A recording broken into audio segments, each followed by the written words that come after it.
Bro, let me this go, is your last bro. chance, man. No. Get the out. Toss something back. Toss it out the window? She could have out that window, but who is that? Hart? No, that's Tom check. Oh my god! Oh my god! Oftentimes, justice seems to be just out of reach. Crimes can go unpunished, criminals roam the streets instead of sitting in a prison cell, and even cops who are there to protect us often overstep their boundaries and violate people's rights without facing any consequences. It happens all the time. But today, we turn things around. Bad things do happen, but sometimes the good guys win. Today, we examine some of the most gripping cases of officers who violated people's rights, regardless of whether they were guilty or innocent. But these people fought back and they won. Let's do this. Stop. I'm going home. No, you're not. Are you finished? Are you finished? What you just saw was a police officer from Loveland, Colorado, manhandling a 73-year-old woman with dementia and sensory aphasia. Sensory aphasia is a condition that results from damage to the area of the brain that regulates language. This means that the woman has problems understanding spoken, written, or tactile speech symbols. Basically, she has issues with communicating and understanding what's being said. Officer Austin Hopp responded to a call about a woman accused of shoplifting in a local Walmart. He tracked the suspect as she was returning home. With his vehicle lights turned on, he approached the elderly woman, and the moment she failed to respond the way he wanted or expected her to do, he violently slammed her to the ground. All right, let's stop, ma'am. I don't think you want to play it this way. Ma'am, please stop. You want to stop with lights on, siren? Stop. You just left Walmart. Do you need to be arrested right now? No, no, no. Okay. Let's stop. Come on. Come on. I'm going home.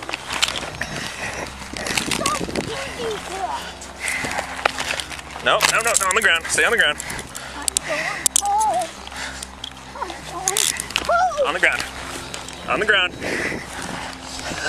After Officer Hopp slammed the elderly lady for the second time, he put her in handcuffs and escorted her to the police vehicle. The whole time she's being pushed around, the woman is crying out that she's going home. Loveland Police has a policy that states police officers are, quote, not expected to act as mental health clinicians, make diagnoses, or provide medical or psychiatric advice, but they should be aware of commonly encountered behaviors associated with mental disorders. Those include dementia, being disoriented and/or regressed, loss of memory, and disordered thinking or speech. We can all agree that the suspect's behavior clearly demonstrated signs of possible mental impairment and/or psychological issues. But Officer Hopp fails to notice or acknowledge any of them, and it was about to get even worse.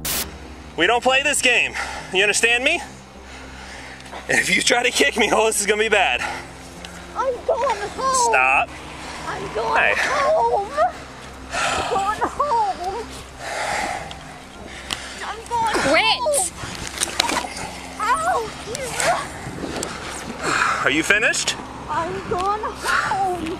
When the female officer approaches, she never questions the amount of force or if it's necessary.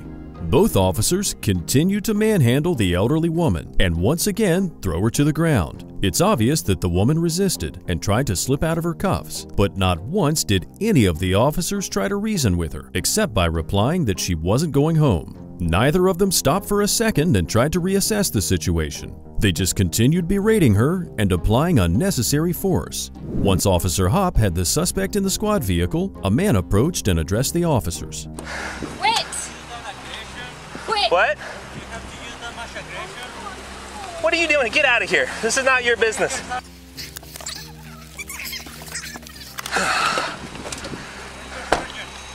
What's that? Where's your sergeant? Huh? Who's my sergeant? Yeah. Okay, well, first, I can tell you that. Sergeant Metzler, he's at the police department. You can go talk to him if you have an issue. Yeah, give me your car so I can put a report. Okay. I see you there, how you throw the little kid. Little kid?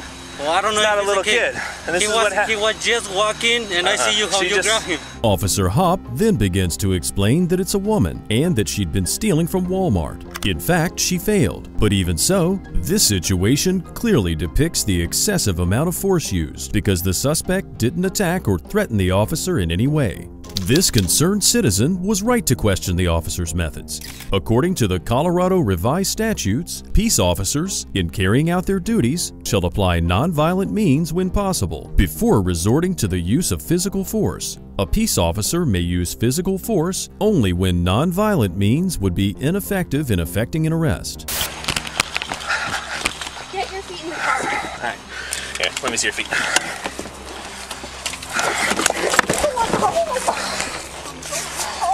All right. Here. I'm going Pull your feet home. up. Pick your feet up. Okay, let's Give me my car. get her out over here on the ground. We can hobble her, and then we'll get her in the car. On the ground. The officers throw Miss Garner on the ground once again and strap her feet so she's immobilized even more. At one point, the female officer kneels on her back to restrain her. Karen Garner was later diagnosed with a fractured and dislocated shoulder, a bloody nose, scrapes to her face, contusions to her knees, as well as symptoms of PTSD as a result of the event. At the time the two officers were restraining Mrs. Garner, Sergeant Philip Metzler arrives at the scene, and body cam footage clearly shows the three of them joking about the way the two officers handled the elderly suspect. Cool, thanks.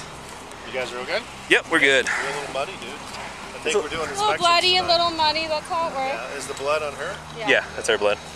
You're not bleeding, are you? And this is who? After Officer Hop briefed him about the interaction, Sergeant Philip Metzler stated that he would charge the suspect with resisting arrest and obstructing a peace officer regardless of whether Walmart decides to prosecute her. So, let's examine the event that set this in motion. Mrs. Garner was accused of the attempted theft of Pepsi, a candy bar, a t-shirt, and some Shout wipe refills to the total sum of $13.88. She even offered her credit card, but the employees refused to allow her to pay and tried to restrain her before calling the police. Once she was taken to the police station, she was carried out of the vehicle and into a cell. We got her. Ouch. That's okay. We got you.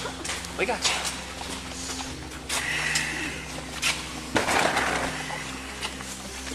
I was going to pay for it. But you didn't. A security camera later records Officers Hops, Jalali, and a community service officer as they're reviewing the body cam footage. They were bragging about the arrest and the injuries they'd caused, and even fist-bumping each other. Later on, all charges against Miss Garner were dropped, but all the officers involved were in a world of trouble. The family sued the police department and the 4 officers involved, and the city hired a law firm to conduct a third-party investigation into the case. As a result, all of the 4 officers have resigned their positions, while Officers Hop and Jalali face criminal charges. Officer Hop was charged with second-degree assault, an attempt to influence a public servant, and misdemeanor misconduct. Officer Jalali faces 3 misdemeanor charges. Mrs. Garner's family was given a settlement in the amount of $3 million. Our next case looks like a scene straight from a Hollywood movie. Police in Charleston, South Carolina had intercepted a FedEx package containing marijuana, and it was apparently sent to the home of 42-year-old Timmy Miles living in Somerville. Keep in mind that the package was addressed to an individual who did not live there, but somehow this detail was overlooked. It was just the first in a series of blunders that were about to take place. Someone had the idea to set up a narcotics surveillance operation and deliver the package to the address. 2 officers watched the package, which was delivered to the front porch, but somehow they lost track of it. That was blunder number 2. Blunder number 3 was about to happen when Mr. Miles drove away, and the officers decided to pull him over, being sure he was in possession of the package. The resulting traffic stop was initiated by Corporal Robert Barano. I know what you picked up over there, okay? What I picked up? Yeah. Come on. Get out of the car. No, I ain't getting out the car till y'all tell me what's going on. We're about to tell you what's going on. Come on out. No, bro. What's going on? Throughout this conversation, not once was Mr. Miles informed why he was being pulled over. He's surrounded by policemen and is rightfully fearful. Even when he makes sure the cameras are on and tells the officers not to rip him out because he has back problems, he's still afraid to step out of the vehicle. But his ordeal is yet to begin. Come on out. Come on out. We'll explain it to you. We're gonna tell you, dude. Come on, step out of the car. Let me go. No, I'm not letting you go. Bro, let me go, This is your last bro. chance, man. No. Get the out. Get out.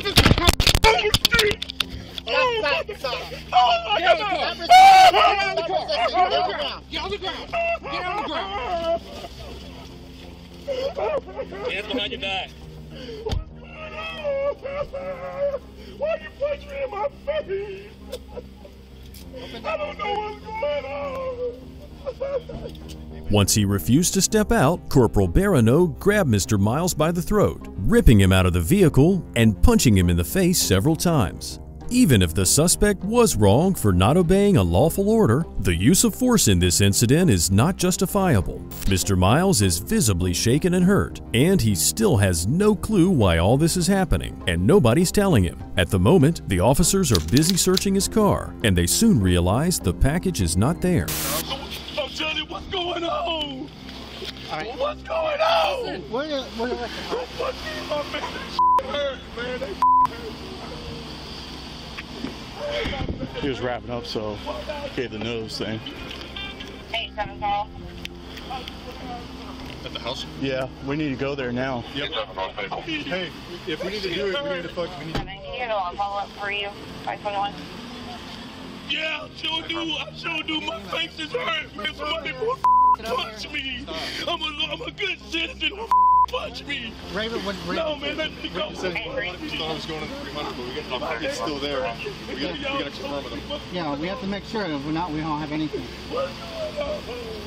This case is really nuanced. Even though, in general, officers are not always obliged to tell a suspect the reason they're being detained, when it comes to arrests, South Carolina Code states that it's illegal for an officer to refuse to answer a question relative to the reason for the arrest. This was not yet an arrest, and officers were permitted to ask the suspect to exit the vehicle during a traffic stop. But whether Corporal Barano had a justifiable reason to initiate a traffic stop remains questionable because he had to have a reasonable suspicion. And at that moment, the reasonable suspicion was still sitting on Mr. Miles' front porch. It's not there.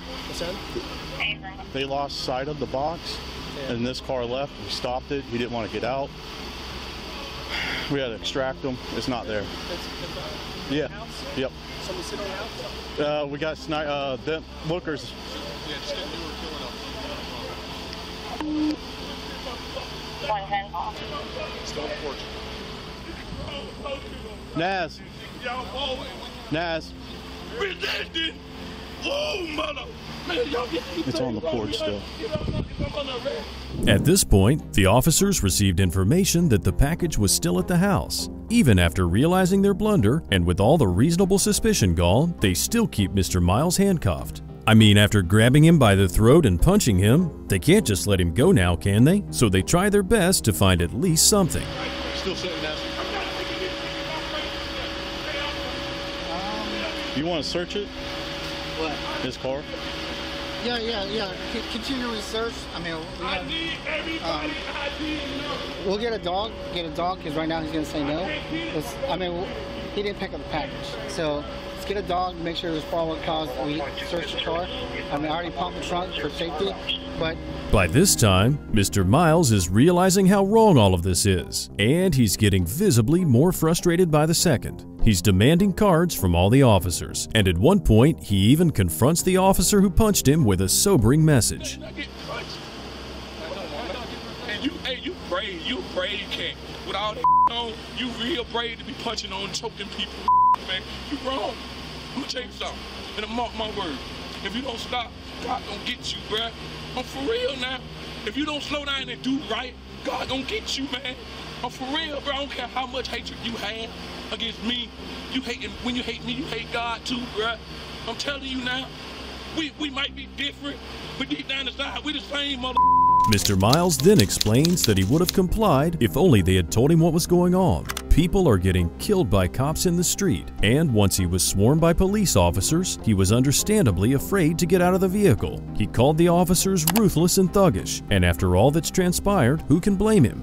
Moments later, he refuses to allow the officers to search his car. The way Mr. Miles was treated, he now has reasonable suspicion that the officers might try to plant evidence on him. Even so, the officers allow the canine unit to sniff the car, and again, they come up with nothing. However, since Mr. Miles admitted to using marijuana for his back problem, the officers decided to do a thorough search of the vehicle. He didn't admit to using marijuana. No, I did. Is he saying it might be in there still? All right.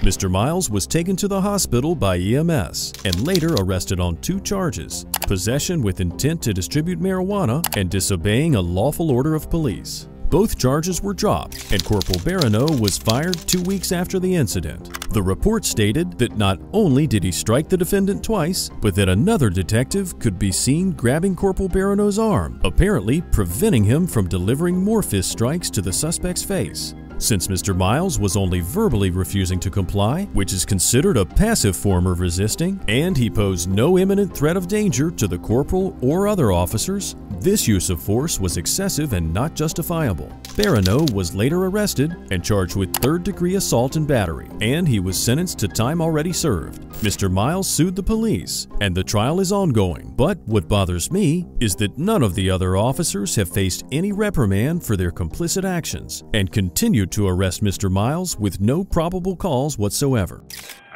We have exigent circumstances for a blood draw on a patient that's upstairs. She is refusing, and my lieutenant says that if she doesn't, Salt Lake City Police, which I'm sure you'll get to meet my lieutenant soon.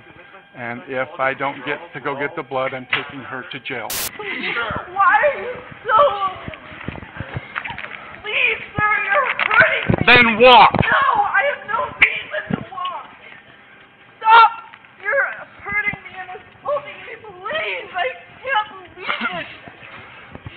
So, we've seen an elderly person with dementia being arrested, and we've seen an innocent man get arrested. But in those cases, you could argue that Mrs. Garner did in fact shoplift and resist an officer. And you could even say that misinformation led the officers to believe Mr. Miles did in fact pick up the package with marijuana. But what you just saw here was a police officer arresting a nurse who refused to violate the rights of another person by drawing their blood. The incident occurred on July 26, 2017 after a fiery accident. A suspect was fleeing from the Utah Highway Patrol when he collided with another vehicle. The suspect did not survive the crash. However, the innocent driver of the other vehicle did, and he was brought to Salt Lake City University Hospital unconscious.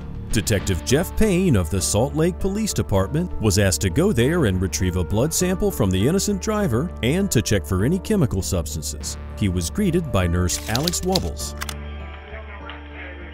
We have exigent circumstances for a blood draw on a patient that's upstairs. She is refusing, and my lieutenant says that if she doesn't, Salt Lake City Police, which I'm sure you'll get to meet my lieutenant soon. And if I don't get to go get the blood, I'm taking her to jail. I'd rather not do that. I'd rather not do it either. The reason this is happening is that the patient is neither under arrest nor conscious. To Mrs. Wubbles, he's just a patient who deserves to receive the best care possible. The situation obviously raises ethical issues of whether or not drawing blood violates the patient's rights. So, the nurse decides to consult with the upper management of the hospital. In the meantime, the detective consults his superiors and calls for backup, repeating his threats of arresting the nurse. This young lady right here, right now, is not free to go about her business. Her watch command, if she does not allow me to go get a blood draw from a guy up in the burn unit, she's going to jail. Okay. Her watch command.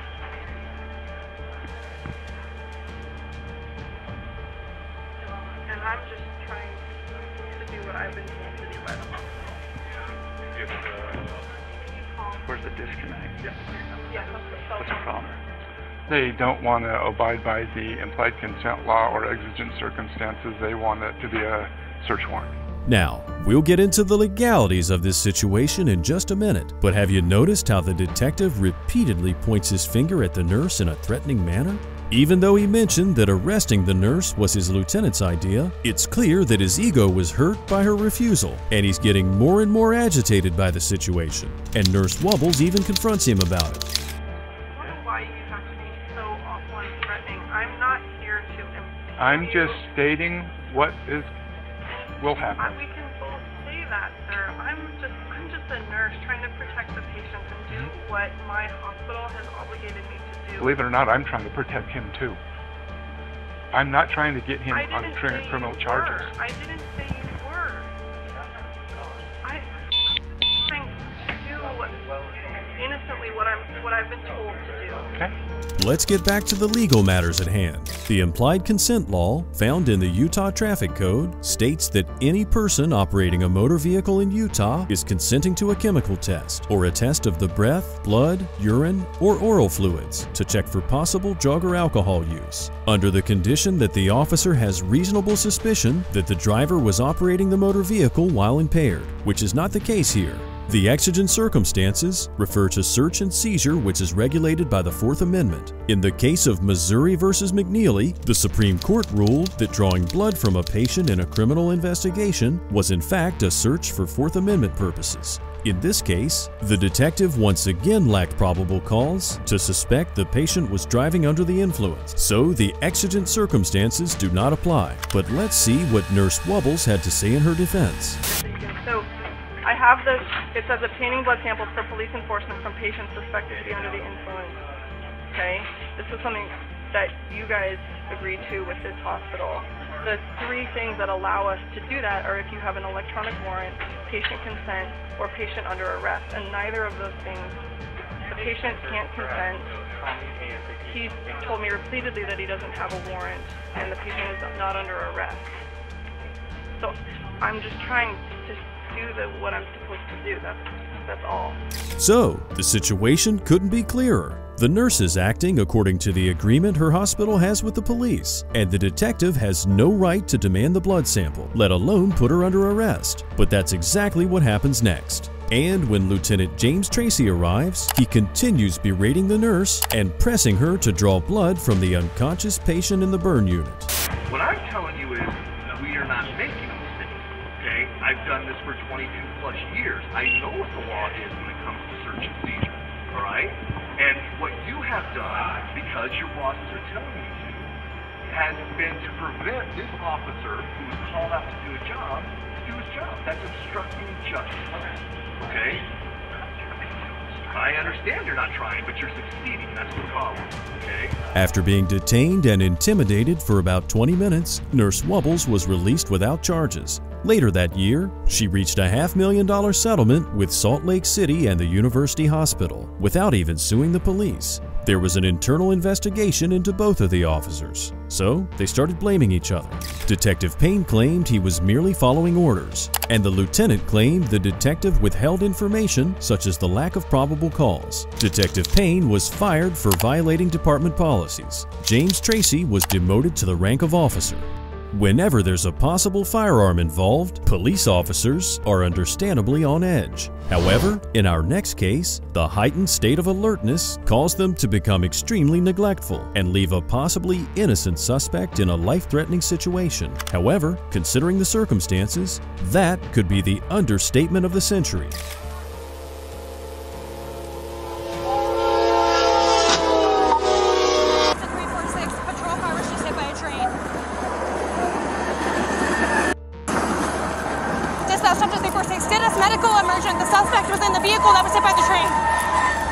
Let's rewind a bit. It's the evening of Friday, September 16, 2022, near Platteville, Colorado. Officers were dispatched to the scene due to a possible road rage incident involving a firearm. An unknown officer from Platteville PD decided to pull over an SUV driven by a 22-year-old TSA agent named Urini Rios Gonzalez. He's soon joined by two more unidentified officers from the Lupton Police Department. Here we can see the second police vehicle arrive and notice Miss Rios Gonzalez parked right after the railroad tracks. When the Platteville police officer stopped right behind her, the squad car was left in the middle of the tracks. The three officers then exited their vehicles, took a defensive position in case the suspect was armed, and started shouting orders at the young woman. Hey. Lift your hands up. Lift your hands up. Okay? Turn around. Turn around. Turn around. Put your hands up higher. I want you to set your phone down at the edge of your truck. You don't need it.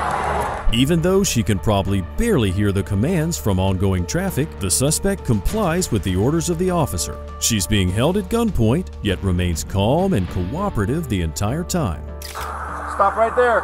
Get down on one knee and then the other. I got cuffs. Go ahead. Good? Keep your hands above your head. Don't move. What's going on? Why am I being... We'll explain everything in a second. Can I get my cell phone, please? No one else is in the truck, sir. Can I please get my cell phone? We'll get it for you. Don't worry about your cell phone. Where are you taking me? We're taking you to the car. Come on. Yep, you guessed it. They're taking her to the very same car that's parked in the middle of the train tracks. It's mind-boggling that neither of the officers stopped to think about that. As Miss Rios Gonzalez is being escorted to the squad car, she keeps asking for her phone and why she's being arrested. The officers, however, are preoccupied with searching her car and finding the alleged weapon. The officer who first responded claims it took her a long time to pull over and that she might have tossed something through the window. At that point, a train can be heard approaching. When I was behind her, she was driving slow enough. Yeah? So she could have tossed something, but I literally... Tossed it out the window? She could have, out that window, but... Who is that, Hart? No, that's, Tom Check. Oh my god! Oh my god! It's a 346 patrol car was just hit by a train. Dispatch, up to 346. Did us medical emergent. The suspect was in the vehicle that was hit by the train. The officers rush to the vehicle, and it's evident that it's completely smashed to pieces. Just imagine being in that situation. You're handcuffed, placed in a vehicle, and left in the middle of the tracks, with no way of defending yourself or exiting the vehicle. None of the officers noticed the imminent danger until it was too late to act. To make things clear, even though it's prohibited to stop or park on railroad tracks, a driver of an authorized emergency vehicle is allowed to do so when responding to an emergency call or when in pursuit of a suspect. Even so, the driver is obligated to do so with due regard for the safety of all persons involved, which was obviously not the case here, not only when it comes to Ms. Rios Gonzalez, but the passengers aboard the oncoming train as well. There may still be a firearm in the vehicle. I don't know if you guys have been through it yet. You got it? I got a holster here. No, we have not gone through. We weren't sure if she threw it or if it's still hidden in the vehicle somewhere. It took her a long time to pull over. And Platteville said he did not see anything leave the vehicle. Right now I just need to find out who she is so we can deal with that aspect of it. It seems that Miss Rios Gonzalez did in fact threaten a motorist with a gun. However, she pleaded no contest to misdemeanor menacing. That being said, she's suing both cities involved here. Her injuries include 9 broken ribs, a broken arm, a broken leg, a fractured sternum, and brain injuries resulting in memory loss. Her claim is expected to be in excess of $5 million. Jordan Stanke, the female officer involved, was charged with reckless endangerment and third-degree assault, which are both misdemeanors in Colorado. She was fired and got 30 months of probation. The officer who parked the vehicle on the tracks was Pablo Vasquez, and he's awaiting trial for reckless endangerment and traffic offenses. Officer Steinke took responsibility for her own actions, although she stated that it was incredibly dark that night and she was certain that the evening would end in a gunfight. For those reasons, she failed to acknowledge that the vehicle was parked on the tracks. Do you think this alleviates her responsibility? Let us know in the comments below. Luckily, not all encounters with police officers end in horrific injuries, but some of them do end in a nice payday. On the day in question, Alameda County Sheriff's deputies Stephen Holland and Monica Pope were investigating numerous reports of car burglaries near a Castro Valley Starbucks. For some reason, Deputy Holland thought that a mother with 2 daughters could be perpetrating these crimes.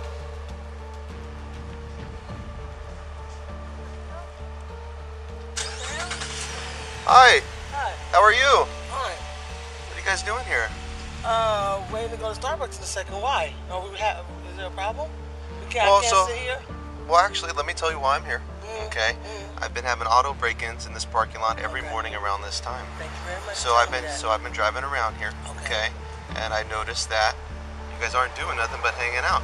The woman then explains that they just got here from Vegas and that she's been driving all night. In fact, we later found out that she was taking one of her daughters to a math test at Berkeley City College. It isn't until the officer asks for her ID that the woman realizes something's not right here. She even reaches for it, but then it dawns on her. Okay, so wait a minute. Now, why are you asking for my ID? You just explained to me about the break-in. Right. But why did you explain to me about the my ID? What's that about? What did I do? What kind of crime did I commit? What kind of crime did you commit? Yeah, I'm asking you haven't asked me for my ID. Yeah, you have to give me your ID. Why do I have to give you my ID? For a moment here, we can sense that the deputy was set back a little, as if he realized he was wrong in his assumptions. But for some reason, he keeps pushing. If you've been following my channel, you've noticed this happens in other cases. Some officers, rather than admitting their mistake and letting things go, double down on their error, and in the end make it much worse. So what you're doing now is leading me to believe that you might be doing something wrong. No, I'm not doing that, so don't try to trump up no charges. I saw like get your phone out, start recording. Start recording right now, honey. May I take, get on it on the phone.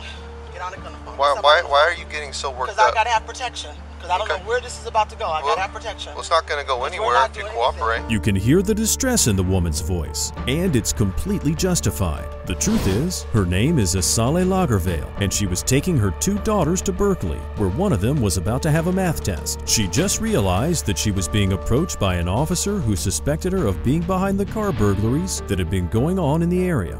She obviously doesn't have confidence in the police force to protect her rights, and rightly so, considering what happened next. The conversation gets heated. Mrs. Lagervale actually calls 911 to report being harassed by this deputy, and the moment her daughters step out of the car, they're threatened with being arrested. Okay, they don't want to listen to us, so let's go ahead and detain these two. No, you're not going to detain them. No, you're not going to detain them. We haven't did anything. We haven't did anything. We have not did anything. Do not start the car. Get out of the car. No. Get out of the car. Get out of the car. No, I'm rolling the window down. Deputy Holland tries to drag the woman out of her vehicle, but she eventually gets out herself, all the time trying to get help over the phone. She's placed in handcuffs while her daughters argue with the second deputy. Even though Mrs. Lagervale is agitated and deeply distressed, she tries to calm her daughter down, explaining that they're going to the sheriff's office and that they'll get an attorney. Behind your back. You're going to get fired. You're going to jail. You're going to get fired. That's fine. You're going to get fired. Watch. Have we committed? Don't worry, That's fine. Asala. We got a lawsuit. Don't worry, because we haven't done nothing. We got a lawsuit. No, I haven't. We have a lawsuit. Wait, don't worry, we have a lawsuit. Put your hands behind your back. In the midst of all this, other officers appear at the scene. One of them helps escort the woman to the patrol vehicle, and the other berates her daughters. It seems like none of the officers care about due process. They only care about their authority being respected, even if it is to the detriment of basic human rights. You are not following our instructions. I'm asking you a question. Why am I being arrested? Right now you're being arrested because you're not What did I do? And there you have it in a nutshell. While other officers are arguing with the three women, deputies Holland and Pope execute an illegal search of their vehicle. After they detained them for over an hour and almost 10 officers got involved, the family was released. They of course launched a lawsuit, and they were awarded a huge amount as compensation for the ordeal. According to California's Bain Act, damages are tripled if there's proof that there was a racially motivated crime. The Laugardale lawyer claimed that the women were profiled on the basis of the color of their skin and said that if they were three white ladies, the situation would have ended quite differently. The judge seemed to agree with him, as the court awarded the family a total sum of $8.25 million. We end today's video with the insane case of Bethany Farber, who got arrested just for having the same name as a wanted fugitive. Bethany was arrested the moment she set foot at Los Angeles International Airport and then taken to jail. Instead of the officers quickly realizing their mistake and releasing her, Bethany spent the following 13 days in prison, and it must have been a scary ordeal. When people are worried about leaving their homes and I'm, thrown into a cell with people that are off the street, just 14 violent criminals. The ordeal started when Bethany decided to fly to Mexico to visit her brother and goddaughter. little did she know that the TSA agents were waiting for her, thinking that she was this woman. The woman on the left is Brittany Farber from Texas, a known felon and a wanted fugitive. This looks like a simple mix-up that could have easily been resolved. But like many of these botched arrests, somehow it got out of hand. They arrested me for a statewide fugitive warrant. I kept saying that they had the wrong person and to double check, and they just said, yep, nope, we have it, Bethany Kaylee Farber. There were several factors that made all this possible. First, she was arrested on Friday, which meant she had to wait until Tuesday for the court to open so she could see a judge. But even then, due to COVID restrictions, she barely had any contact with her attorney, and there was not much she could do. My lawyer decided to request an identity trial because that was really what he believed the only way to navigate the situation. She was then taken to the LA Community Detention Center in Linwood, where she would be locked up until April 28th. Once released, she was in for another shock. Her grandmother had suffered a stroke due to all the stress related to the arrest, and she passed away several days later. It's sad that it had come to this, over something that could have easily been avoided. And all this is done is because LAPD failed to check a driver's license, a birth date, a social security, even the booking photo of the other Bethany Farber that you can see there's no relation. They look nothing alike. And I keep wondering why they didn't check her fingerprints. Not surprisingly, Bethany Farber is suing the LAPD for her ordeal. What would you do in this situation? And how big of a settlement do you think she should get? Thank you for joining me on this ride to justice. Do you think the victims of these cases were adequately compensated and that the perpetrators got what they deserved? There's definitely a lot to talk about here, so feel free to share your thoughts in the comments below.